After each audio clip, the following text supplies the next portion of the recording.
One day, Alyssa is doing her daily witch activity when she hears the cry of a child nearby. She looks around to find the source when she spots a little chocolatey girl smiling at her in her little basket. Alyssa looks around but finds no one, so she gets close to the little girl and extends her finger towards her. The little girl isn't shy at all and grabs her finger, which makes both of them smile. Time went by and years passed, and a bewitching beauty headed to the market with another midget woman accompanied by her. The shopkeepers look at them and mistake the beauty for a witch and the midget woman who is Alyssa for her apprentice. The bewitching beauty is Viola, the same little girl whom Alyssa adopted 16 years ago, and now she has grown up to become a fine woman. The old shopkeeper looks at them and praises their relationship for being so close. Viola takes his compliment and becomes happy as she suffocates her poor mother with her giant melons even more. After buying the groceries, they are walking home when Viola starts to beg Alyssa to stop by a second-hand shop to buy a phoenix summoning stone. Alyssa denies her request as Viola just summoned a volcano dragon the other day, which was already a hassle to deal with.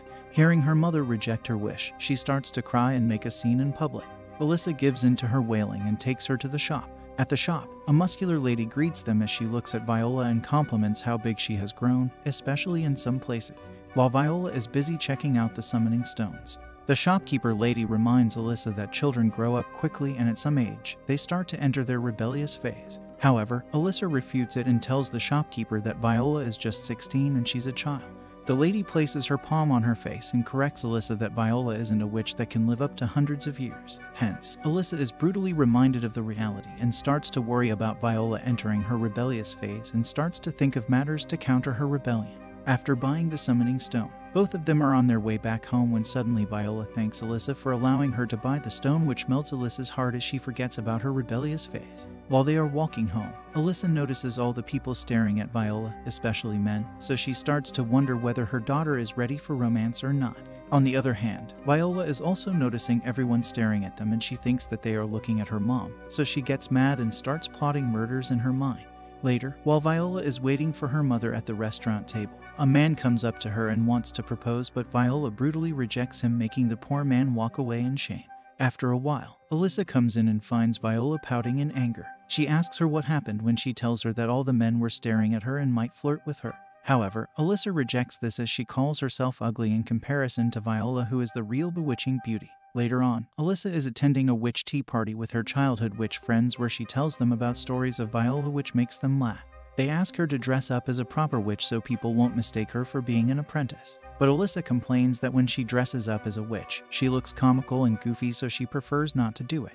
She gives all of her best clothes and stuff to Viola, which leads to her witch friends calling her a typical mom. While they are discussing and having a good time, Viola is summoning a giant phoenix into this world. After summoning it, she heads to the witch tea party and asks Alyssa if she can keep the phoenix. However, Alyssa doesn't allow her, so she starts to complain. However, she stops when she notices her mother's friends. She calls them aunties, which makes them pout in anger, so they try to correct her into saying sisters. However, Alyssa butts in and says that it's fine as they are the same age as her, but they squeeze her cheeks, which angers Viola, who takes her away from them. The two witches laugh at them and leave as it's getting quite late. One day, Viola is searching through books to find a familiar for herself. Alyssa suggests she get a cat, as cats have always been symbols for witches. However, Viola doesn't want a cat because she fears that the cat might steal Alyssa from her.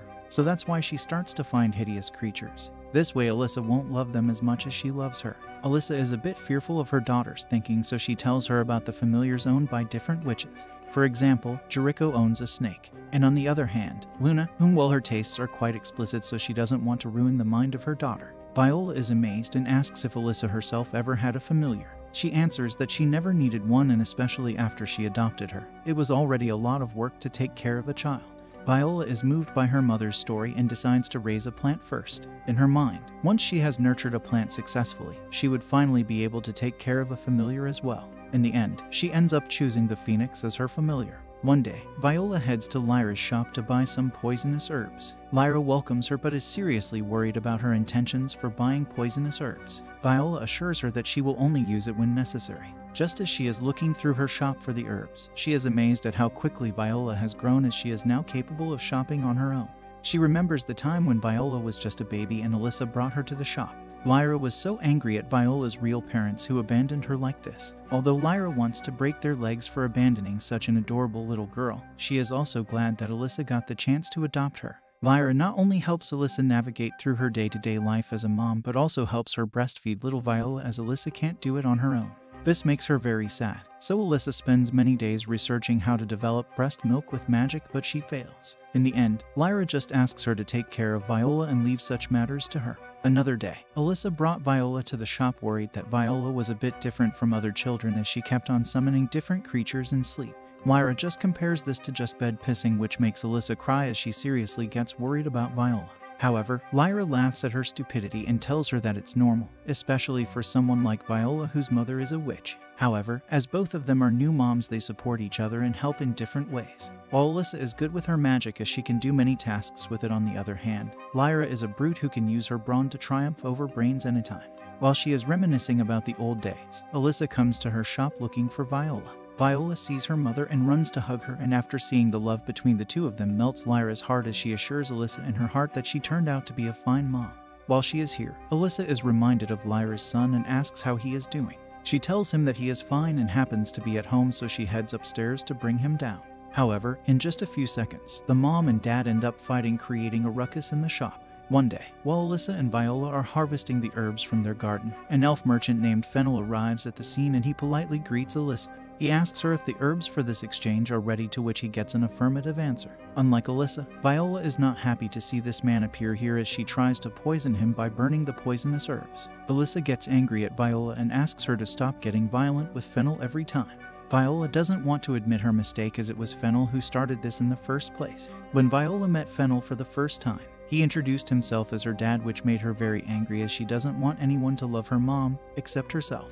Alyssa requests Viola to stop bullying Fennel as she only considers him as her little brother. This hurts Fennel too much as he falls in defeat. Viola looks at him with a smirk on her face as she calls him a loser. Later, Fennel is about to leave after buying all the stuff that he needs when he realizes that he has been waiting for a century and now it's the last chance for him to confess. He gathers his courage and is about to confess, but in the end, he chickens out and decides to leave. As he is leaving, Alyssa walks him outside and thanks him for always being kind to Viola as she gives him the kindest smile that he has ever seen in his life. He realizes that he can't beat her love for her daughter and gives up. Luna and Jericho visit Alyssa's house for another tea witch party, but this time they had brought some gifts. Luna brings her kinky pets and she introduces them one by one. However, Alyssa isn't happy with them as they would be a bad influence on Viola, so she orders her to send them back. Grudgingly, she sends them back as Jericho takes out her gift as well, which is a magic picture book that showcases memories from a person's past. Viola is also at home, so she welcomes her aunties and has them seated. Afterward, she notices the picture book and asks them to show her pictures of Alyssa in the past. Jericho takes Alyssa's magic signature as the pictures start to appear in the book. Viola finds the little Alyssa cute and wonders if she ever got kidnapped. Alyssa makes her fantasies halt to a stop by telling her that the world isn't that lawless the way she thinks. Viola then asks Jericho to show the pictures of Luna and herself too. In the past, Luna was the same as she was born into a family of future predictors, so she learned it from a young age. She also used that knowledge to make people submit to her, which made her start her whole kinky familiar gang. Jericho, on the other hand, was a bit tame in the sense that she wasn't as wild as Luna in her fantasies. But she always liked crafting things even though they were quite destructive for the world. They reminisce and feel blessed that all three of them got to have a professional life in the career that they always liked. One day, Viola gets sick all of a sudden and refuses to believe that she caught a cold. However, after trying to stand up, she quickly loses her energy and falls. To help her get better, Alyssa brings a doctor at home who gives her medicine, but Viola is disgusted by its taste and refuses to eat it. Alyssa berates her for acting like a child, so she asks her familiar Phoenix if he hates the taste of medicine too or not. However, Phoenix flexes on her by saying that he never got sick, which makes poor Viola even more depressed seeing this immortal bird flaunt his immortal superiority. Viola finally admits defeat and drinks the medicine, but she doesn't want to give up and lose, so she urges her body's immune system to fight against the germs, so they will die within her and not get to her precious mom. But this tires her up real quickly and she falls on her bed once again. Alyssa is concerned for her health and asks if she wants something. Viola requests her to summon Jack O'Frost, which is an ice and snow spirit. However, instead of summoning an ice and snow spirit, she puts a cooling bag on top of her forehead. Viola then asks her mom to make chicken soup as well, so the mighty Phoenix jumps into the boiling water to make soup out of himself. However, Alyssa pulls him out as she wants to make it out of a chicken, not an immortal bird. This displeases Phoenix as he can't believe that he lost to a chicken in terms of nutritional value. Later, Viola is trying to sleep, but she gets afraid that she might randomly manifest her dream into real life, just like when she used to get sick in childhood. Phoenix asks her to not worry as he will take care of everything. After a while, Viola wakes up from her sleep as she can't sleep due to extreme boredom. Phoenix offers to give her some of his blood, which will help her get back on her feet real quick. Viola declines at first, but after being encouraged, she accepts it and drinks it in one go. But shortly after, she pukes it all out, but as an anime girl, her puke is a rainbow instead of being vomit. Later, Alyssa informs Viola that she will be out to buy some stuff, so she asks her to take care of herself. However, Viola starts to cry and throws a tantrum that Alyssa might get kidnapped for being too cute, so she begs her to take her with her. However, Alyssa assures her that she will be back shortly. But Viola isn't willing to listen, so Phoenix uses his lullaby to make her fall asleep instantly. While Viola is sleeping, she dreams of the moment when she was abandoned, and the person who abandoned her tells her that she must hate her and that she doesn't deserve Viola's love. Viola wakes up and asks Alyssa if she manifested her dream in real life, but she doesn't get a positive response, so she calms down as she doesn't remember the dream either. The following day, Viola is back on her feet, all healthy now, but in her place, Phoenix gets sick, who is supposed to be an immortal bird free of sickness and death. But apparently, a witch's familiar can catch their sickness, which makes me wonder if they will catch my depression and anxiety too, if I ever had a familiar. One day, Glinde is helping Fennel with some stuff when Fennel thanks him for his help and asks if he wants anything. Even though Fennel just said it as a pleasantry, the thick-headed orc takes it literally and asks him to introduce him to a beautiful tall elf lady. Fennel is amazed as he didn't expect him to ask for anything, so he rejects his offer and offers him a mirror to look at his face. Glinde is offended by his remark and threatens to destroy his business on his turf. Fennel panics and promises to introduce Glinde to a beautiful tall girl, although she isn't an elf. Glinde happily agrees as he only wants a tall, beautiful girl, even if the other person isn't an elf. That tall and beautiful person turns out to be none other than Miss Viola herself. Viola is angry at Fennel for wasting the time that she could have spent with her mom and gives him a dropkick. But after Fennel begs her to go on a joint date with Glinde for just some time and presents her the option to quit at any time, Viola agrees, but with one condition. She orders Fennel to beg her in the best way possible. Fennel has no option but to sacrifice his self-dignity as he once again begs her to help him in this case. The trio then heads to a cafe, where Glinde introduces himself to Viola. But before he can say anything, Fennel reminds him that Viola is just 16 years old, so he better hold off his horses as the FBI can knock at his door anytime. Glinde gulps down his saliva, as he doesn't want to be called a PDF file, so he holds back on his emotions and talks to Viola in a respectful manner. After talking to him for a while, Viola doesn't find him that bad and starts to open up to him a little bit. She asks him about his friendship with Fennel and also asks if he knows any one of his weaknesses. Like a true sim, he promises to spill any of Fennel's secrets if she were to ask him. Fennel calls out his friend for being a backstabber and looks at him grudgingly. However, our orc friend defends himself by saying that game. Glinde is also curious about Viola and asks her about her hobbies, and she answers Mom. He gets stumped and asks for her type, and she answers Mom again. He looks worriedly as he glances at Fennel and asks him if Viola hates him or something, but Fennel explains to him that Viola is a huge mother con and loves her to death. Glinde doesn't want to know the details, but hearing them talking about her mom makes her open her Pandora box as she starts to tell them about how wonderful her mom is. Glinde is amazed and wishes to meet her one day, but he finds himself in a corner as both Fennel and Viola look at him as if he's prey. Fennel warns Glinde to not even think about Alyssa as she only belongs to him. However, he soon recognizes his mistake, as he looks at Viola, who is looking at him with a dead look in her eyes. However, she laughs it off as a joke and tells Glinde that it was nice meeting him and that she might consider him a friend. However, she warns him that he won't ever progress further than a friend, so he better shatters his hopes right now. Poor Glinde is upset but also glad that at least she didn't give him any false hope.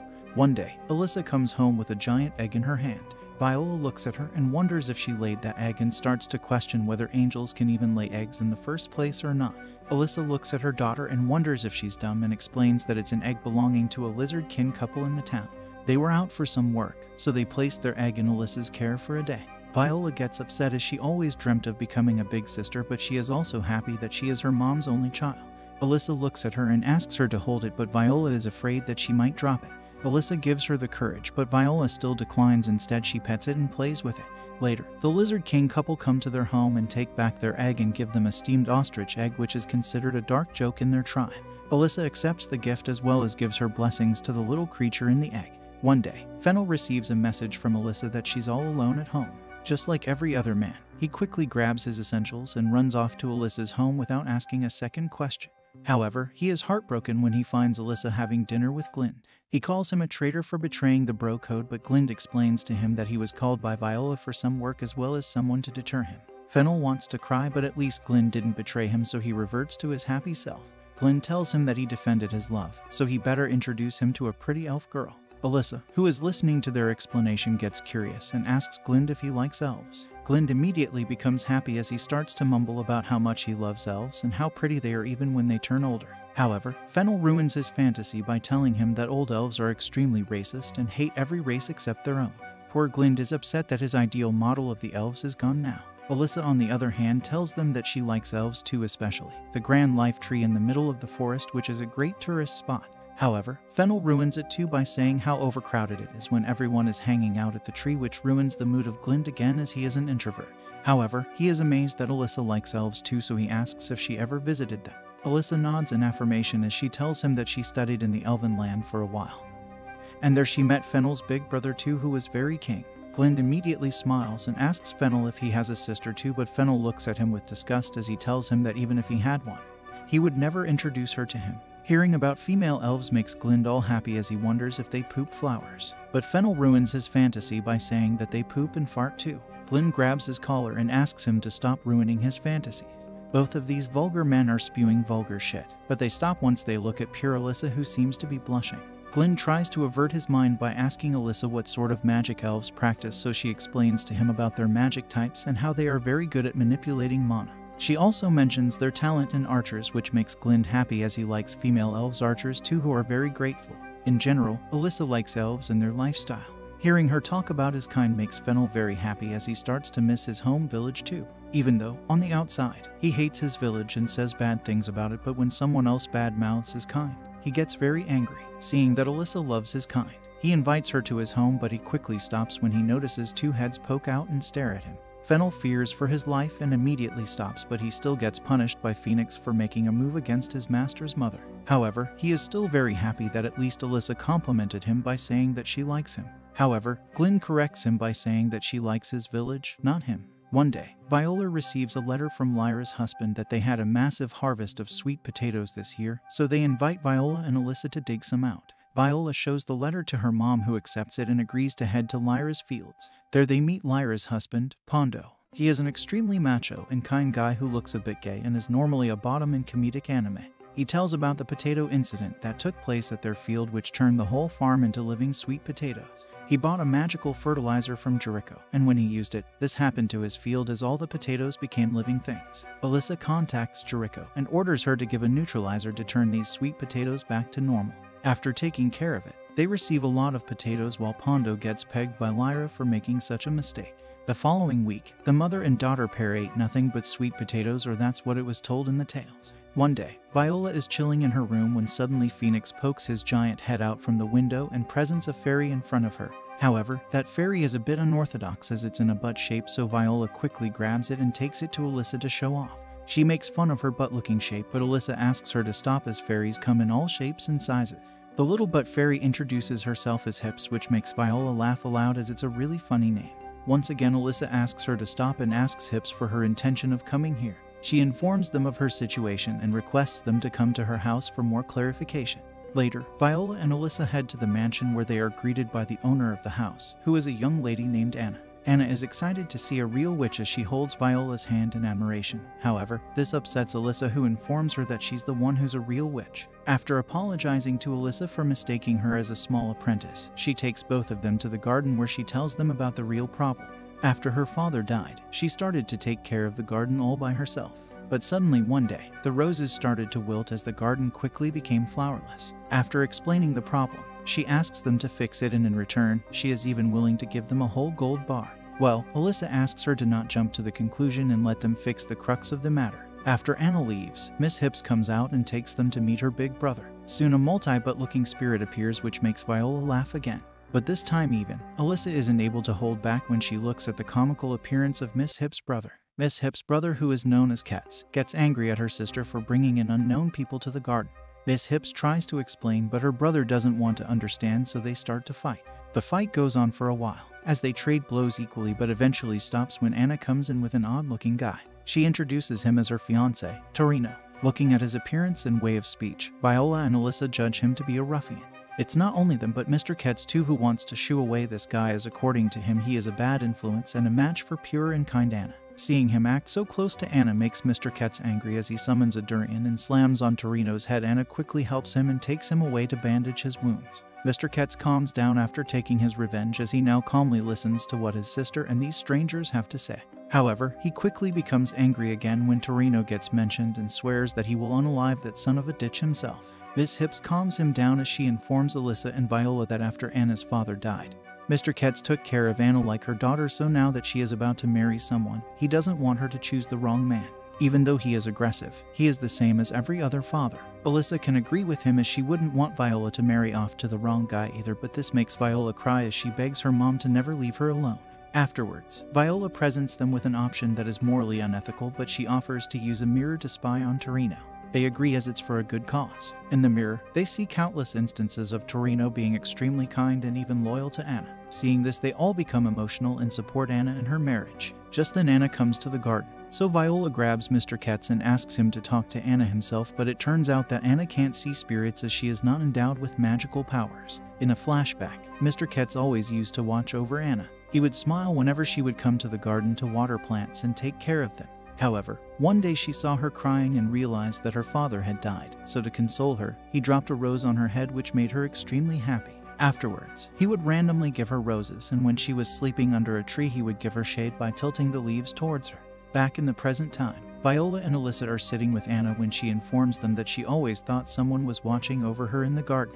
However, she always believed that it was the soul of her father watching over her. Mr. Ketz is disappointed, but he is still happy that at least Anna considers him the soul of her father. Later, he restores the garden to its former glory as well as gives his happy wishes to the couple by dropping roses on their head.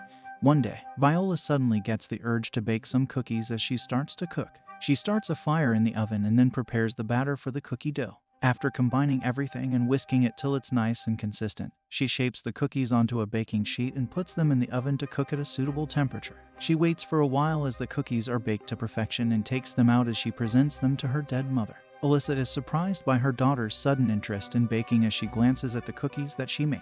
However, after taking a glance, she can't help but hold back her laugh as these cookies look like poop. However, she doesn't want her daughter to feel bad, so she holds back her laugh and hides under the table. Viola is confused, so she grabs one of the cookies with a tong and shoves it in Alyssa's face for a taste test. However, seeing her hold the poop-shaped cookie like this, Alyssa has no choice but to laugh aloud. However, she stops once she notices Viola feeling sad that her mother is laughing at her cookie. So she stands up and tells her that she is just happy because of her daughter's excellent cooking skills. Viola is happy that her mother is praising her as she explains to her that she shaped the cookies like this so they can look like those magical eel monsters. Alyssa looks at them carefully as she starts to cope and make them look like coiled eels in her mind.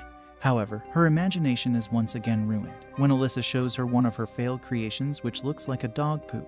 Alyssa holds back her laugh as she asks Viola why not bake the cookies into more colorful forms, as magical eels come in different colors and patterns. Viola gets excited as she praises her mom's creativity and gets right back to baking once again, but this time, Alyssa helps her. After a while, the freshly baked cookies come out of the oven, and truth to be told, they look even more comical as Alyssa has lost all of her brain cells at this point. But she controls herself and tastes a cookie so her daughter won't feel bad. And aside from their comical shape, they taste pretty good, but she keeps on laughing thinking of poop jokes. Viola looks at her weirdly and wonders if her mother is okay in the head or not. Afterward, she places the cookies in a plastic bag as she wants to give them to her aunties as well as friends. Viola leaves the house as it's just Alyssa and the poop-looking cookies in front of her remain behind. Phoenix casually looks inside the house by poking his window out of the window. He notices Alyssa standing in front of a tray of cookies shaped like colorful poop. He advises her to not play with food and leaves without an answer. Alyssa wants to chase after him as she wants to explain that it's not what it looks like. One day, Viola is reading books in her room when it gets quite late. So just like every other mom, Alyssa comes barging into her room and asks her to get off her books and go to sleep. However, Viola protests that it's not that late, so Alyssa starts to threaten her that if she doesn't sleep, the Sandman will come and put sand in her eyes. However, instead of getting afraid, Viola laughs as it's been a long time since she has heard this story. Alyssa puts up a brave act and assures Viola that it's not merely a fairy tale but a real story based on true events. Viola once again laughs as she informs her mother that she knows it's true because that same Sandman is in her room. Alyssa is at first like shut your bitch ass up, but instantly takes back her words when she finds the Sandman sitting in the corner like a depressed emo girl after she gets called a hoe by her parents for seeking attention online on 4chan. Alyssa carefully asks the Sandman what he is doing in her daughter's room when the poor guy starts to cry and explains his story of how he has been having trouble sleeping. He explains that he was doing his job when suddenly he fell asleep and fell down and accidentally entered Viola's room through the window. Alyssa realizes that no wonder when she came in, the room felt so cold. The poor Sandman promises Alyssa that he will pay for the damage later, but looking at his depressed ass, Alyssa can't help but console him. She suggests to him that why can't he just pour his sleeping dust into his eyes. The Sandman explains that he fears that he might get addicted to it. Alyssa stares at his hypocritical ass as she asks him why he uses it on other children. He explains that he only uses it according to the prescription and normally he just sits on their face, till they eventually fall asleep from the weight of his ass. Alyssa warns him to never come close to her daughter and herself after hearing his disgusting secret. But Viola wants to help this poor fella, so she offers to use Phoenix's ability to hypnotize people, but Alyssa stops her as it's not good to rely on such things. Instead, the following day, she takes him to the doctor and has him prescribed some medicine. The Sandman is grateful for their help, so he offers them a jar of his premium sleep sand and leaves. Later, Alyssa learns from Jericho that his premium sand is extremely expensive and wants to buy it from her. She also warns her to be careful of thieves and warns her to not expose them either. That's why Alyssa stays awake the whole day and night just to guard the sand until Jericho arrives at her house. One day, Luna arrives at Alyssa's house with a lot of cooking ingredients. Alyssa asks for her purpose and Luna answers that she wants to learn cooking. Alyssa, without asking any further questions, declines her request. Luna once again begs her, but Alyssa's response is the same. Luna promises to not blow up her kitchen, but Alyssa's response is still the same. Viola, who is watching them play this game of yes and no, can't help but ask as to why Alyssa can't teach Luna to cook. Alyssa answers by saying that Luna comes from a prominent family of witches, and in her family, each person is afflicted with a different curse. And Luna's curse is that she can't cook, so that's why she has hired some chefs to cook for her. However, today, she wants to try again to learn how to cook. Viola is like how bad it can get, but Alyssa warns her that things can get messed up real quick, so she warns her to stay on her toes. Viola is like cut the bullshit because of how bad it can get as she asks her Auntie Luna to make a basic sandwich. Luna is more than happy to fulfill her wish as she grabs the knife, slices up some vegetables, puts them on a piece of bread, and completes the sandwich. Just then a miraculous or cursed power descends on the sandwich as that thing turns into a monster. Viola is shocked as she has finally seen the true cursed nature of Luna's cooking. However, she doesn't want to give up on her this easily, so she begs Alyssa to help her teach Luna. Alyssa can't say no to her daughter, so she agrees to help Luna. They start with something basic that is a salad, but by the power of the curse, the salad becomes a horrifying plant creature. If that wasn't enough, Luna tries to cook some soup, but she ends up creating a weird sharp pole-like spear thing. Alyssa asks her to cook something serious this time, so they decide on a hamburger steak with a delicious gravy sauce. This time, the dish doesn't become a monster as their heart starts to beat faster in anticipation. However, after cutting apart the steak, it turns out to be cursed as well. Just then, Phoenix pops his head into the window to see how the women of his house are doing when he finds the steak sitting on the countertop. Luna gets an idea as she serves it to him for a taste test. Phoenix happily accepts and eats it in one go. However, after eating it, his body starts to glow as he becomes a giant chick. Alyssa shows him a mirror as he looks at himself and can't help but marvel at his beauty. Alyssa decides not to ruin his fantasies, so she lets him delusional himself. Later, Alyssa asks Luna for her real reason for coming here, as she knows that Luna won't start asking her to teach her to cook without any reason. Luna tells her the truth that a calamity will fall on Alyssa. Alyssa starts to worry as she begs her to stop lying, but Luna assures her that her predictions have never been wrong and also reminds her that she has already hidden the truth for 16 years, so if it gets exposed, it won't be her problem. Later, Viola is all alone when she realizes that her mom and her auntie are suspicious and wonders what's going on. She wants to investigate but quickly forgets when she notices Phoenix, who is still in his chick form. Worried for his health, Alyssa and Viola decide to take him to a doctor. The following day, Alyssa and Viola take Phoenix to the Dr. Sheeta, but after inspecting him she can't find anything as she is not proficient in mythical creatures biology. So she invites her sister Kix, who is an expert when it comes to mythical creatures. However, her sister turns out to be a pervert who is after the mythical creature's body. She ties a chain around his neck and wants to bird nape him, but Alyssa and Viola stop her as they protect Phoenix with their bodies. Seeing them act so defensive, Kikla becomes a bit tame in her approach as she starts to seduce Phoenix. Fortunately, the head doctor arrives and examines Phoenix in detail. However, he doesn't find any problem but asks Phoenix if he took a dump after eating that food. Phoenix informs the doctor that he didn't, so the doctor asks him to go outside and take a dump first. After a while, Phoenix returns, and this time he is in his normal looks. Viola is happy that Phoenix is back to normal, but Kikla is sad because she wanted his samples which he didn't allow her to take. Episode 9. The following day, Viola is chilling while lying down on Phoenix's soft stomach when she starts to think once again about the secret Luna and her mother were talking about. She can't keep this thing in her stomach, so she keeps on thinking about ways to learn the truth without asking Alyssa directly. Phoenix, as her best friend, gives her an idea to contact her aunties as they might know something. Viola praises his intelligence and immediately decides to contact Luna. Luna picks up her call and learns about Viola's curiosity. However, as Alyssa's childhood friend, she can't just spill her secrets, so she rejects her request. Viola starts to beg her, and after listening to her tantrum, she agrees but promises to tell her later as she is busy doing something. Viola is curious and asks about her work as she shows her disgust of humans, but fortunately, Phoenix covers her eyes and saves her from seeing such horrible things. Phoenix is that father we all wanted but never got, at least you basement dwellers. After learning nothing from Luna, Viola decides to contact Jericho. Jericho also picks up the call but doesn't want to tell her as it's the personal secret of Alyssa. And if she didn't tell it to Viola, she has no place to tell her either. However, after seeing that Viola isn't willing to give up, she distracts her by talking to her about her experiments, which easily distracts the naive Viola. After Jericho hangs up the call, Viola finally realizes what just happened and feels dumb. Phoenix consoles her by saying that it's a skill issue and advises her to just call Fennel as he has known Alyssa for a long time. Hearing this, Viola gets aggressive as she informs Phoenix that she would rather die than ask that elf Boomer for help. After thinking for a while, Viola decides to just head to Lyra's shop and ask her about her mother's secret.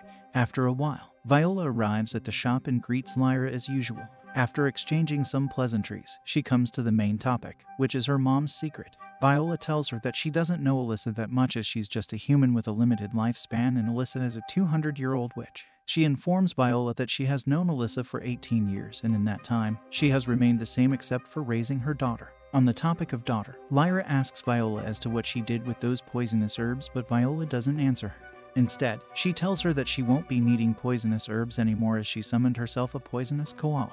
Back to the main topic, Lyra thinks for a while and can only point towards one thing, and that's that maybe she had an ex-boyfriend. Viola hears this but doesn't want to believe it. Lyra thinks again, but this time the answer is her ex-girlfriend, but Viola tells her that her mom is straight, with a hidden probably. Then Lyra can only point out that maybe she found herself a lover or has a crush on someone.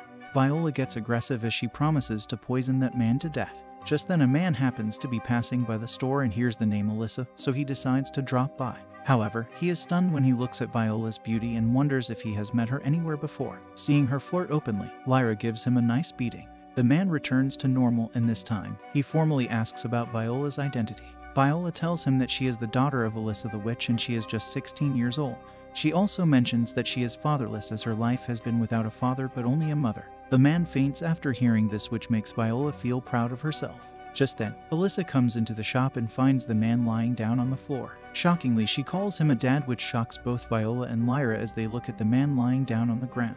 The man gets up and looks at Alyssa sheepishly before barging all sorts of questions at her about Viola. After some understanding, Alyssa is finally able to explain the situation as the man calms down.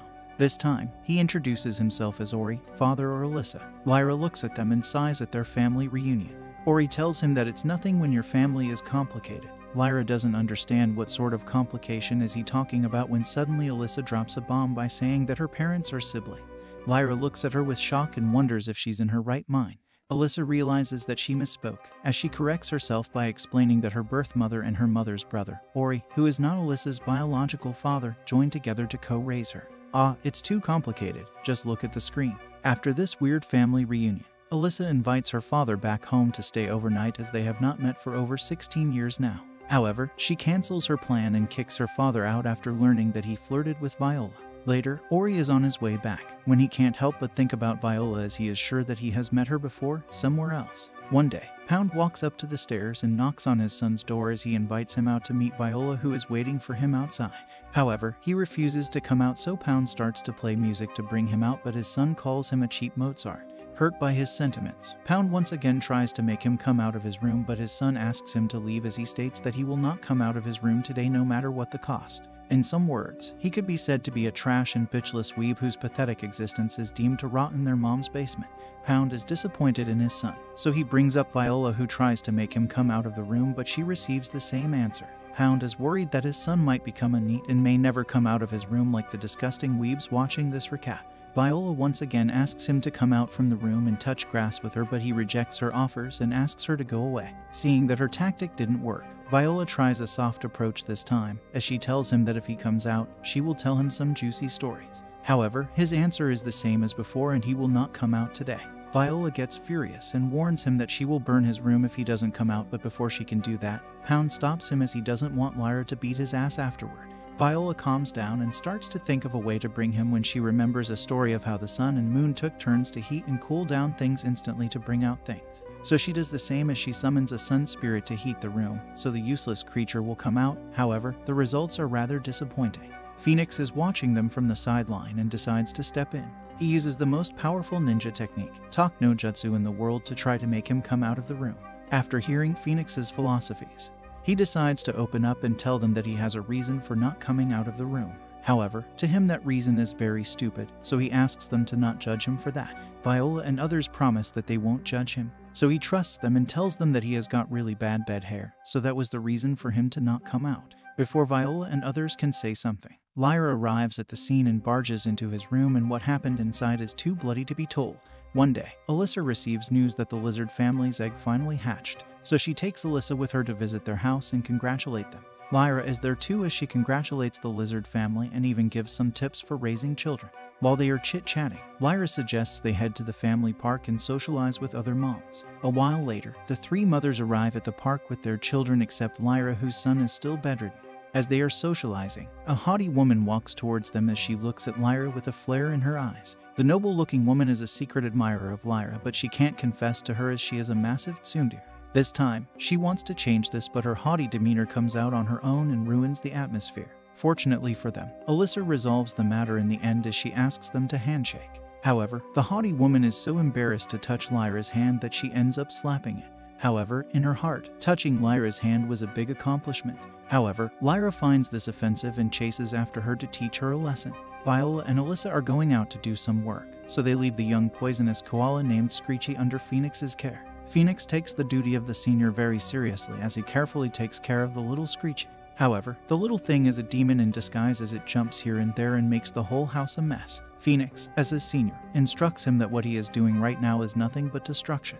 He explains to him that destruction is wrong. Instead, a real man creates things. However, Screechy is too dumb to listen to his philosophy and starts to hit him. Phoenix, as his senior, reminds him that anger is a great weapon only when used correctly. He also teaches him to stop violence and crave peace. He reminds him that in this world no one has an enemy. He has no enemies. Saying this, he serves him some food, so that maybe his full stomach might cause him to stay in one place. However, after eating his food, the little things get even more hyperactive as he actively starts to destroy the house. However, he stops once he notices that his master is coming and starts to cry. Viola and Alyssa open the door and mistake Phoenix for doing this and call him a bad influence on little Screechy.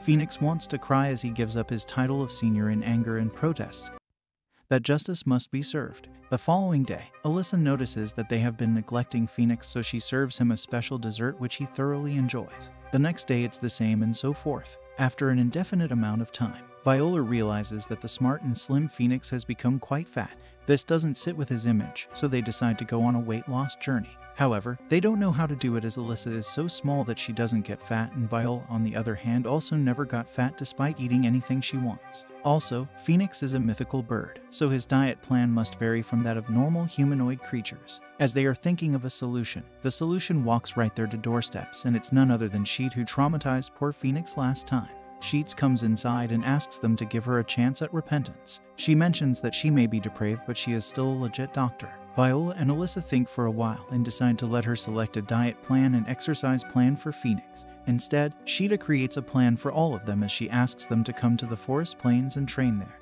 Although she invites them, she is the first one to fall as she is completely out of shape due to staying indoors too much. Phoenix and the others look at her and can't help but judge as their trainer, who was supposed to train them, got down first. However, they still keep exercising according to the instructions. However, at the end of the day, both Viola and Alyssa give up as they are too tired. However, Sheeta assures them that they are completely healthy and don't need to train. But Phoenix, on the other hand, would continue to need to exercise till he gets back to his normal shape. After getting some motivation, Phoenix continues to train, and after a week, instead of reverting to his normal shape, he becomes a small chick-sized Phoenix. One day, in a jail facility, Glinde and Fennel rush to a cell and ask Ori, who is imprisoned there, to teach them his forbidden riz, and in return, they will give him the freedom. He accepts their deal and becomes a free man once again. Later, they are at a bar drinking, when Glinde finally asks him to teach his riz skills so they can become ultimate Rizzlers too. However, Ori informs him that the greatest riz of a man is his face. Glinde, who is ugly like most of us, gets offended and asks him to teach the real skills as they don't have that beautiful face of his. Ori tells them aside from the face, girls like sympathy. However, they only respect sympathy from a strong man. They question where he got his knowledge, so he tells them that once he got hit by a gender-changing spell and became a woman. So he used that time to learn about the woman most. Glinde and Fennel are awed by his experience and accept him as a guru. However, just when he is teaching them about his forbidden riz, Alyssa, who also happens to be there for work, finds him and once again beats him for being indecent and a disappointment. Later, Alyssa brings back his cheap and dirty father home officially for the first time. Viola requests him to buy her a mithril sword this time, as she now knows that he is her grandpa. Ori happily agrees, but Alyssa asks him to stay away from her daughter. Ori apologizes as he didn't know she was his granddaughter last time. Viola also apologizes that she nearly poisoned him last time, aside from all the bad words that she said to him. On this topic, Ori once again brings up the topic that Alyssa hurt him for not telling him that she became a mother and kept him in illusion for 16 years. Alyssa doesn't know how to answer this, so she becomes meek and starts to change the topic. Later, Jericho and Luna arrive too, as they want to enjoy the family drama. However, Ori is angry at them because even they know Alyssa has become a mother. Also, he is enraged that they didn't even tell him and left him in smoke for 16 years. He grabs Alyssa and asks him to have mercy on her poor father and tell him whether she has any other secret left. However, Alyssa assures him that she didn't hide this, as Fennel knew too. This makes Ori even more down, as he contacts Fennel and orders him to come to Alyssa's house in under 5 minutes, or else he promises to take his revenge. Fennel doesn't understand what's going on but still obliges to his orders and comes rushing to Alyssa's house. Ori welcomes him with a deadly glare in his eyes. Viola is happy that her grandfather wants to murder Fennel too, so she snitches on Fennel and tells Ori that Fennel likes Alyssa. However, Ori pulls an Uno reverse and tells her that he already knows, but Fennel is a good guy and no girl likes a good guy, so he will never have a chance with his daughter. Fennel is sad that even his future father-in-law doesn't believe him. After meeting her grandfather, Viola is curious about her grandmother, as Alyssa tells her that she met her when she was just an infant. She also informs Viola that she is very kind and a free spirit. In a flashback, Viola's grandmother allows Alyssa to adopt Viola and assures her that she will become a great mother. She also gives her blessings to Viola as she hugs Alyssa and tells her that she loves her very much. Afterward, to lighten up the mood, Alyssa brings out all the pictures in her collection belonging to Viola. Ori, who has never been a part of her childhood, is very excited and becomes joyful after seeing Viola's childhood pictures. Viola becomes curious and asks Ori about Alyssa's childhood, as he tells her that unlike her, Alyssa was always sick. Not only that she was a strong believer in peace, she was also very mature for her age and would even correct him if he did something wrong. Talking about kids, he mentions that whenever they were in public, the police would mistake him for being a child kidnapper and question him. He asks other people if they experience the same thing, but he receives no answer. Hearing this, he gets depressed and wonders if there is something wrong with him. Viola notices this and tells him that he can hang out with her and this may correct his image. However, Alyssa informs Viola that in her eyes, she is still a child. Ori pulls out an Uno reverse card and says the same thing to Alyssa, which makes her embarrassed. Meanwhile, Phoenix comes into the room and finds everything discussing their childhood and informs them that in his eyes, they are all children as well. After saying this, he pulls all of them into a hug and embraces them. That's all for today. If you enjoyed our video, give us a like and subscribe to our channel for more amazing content.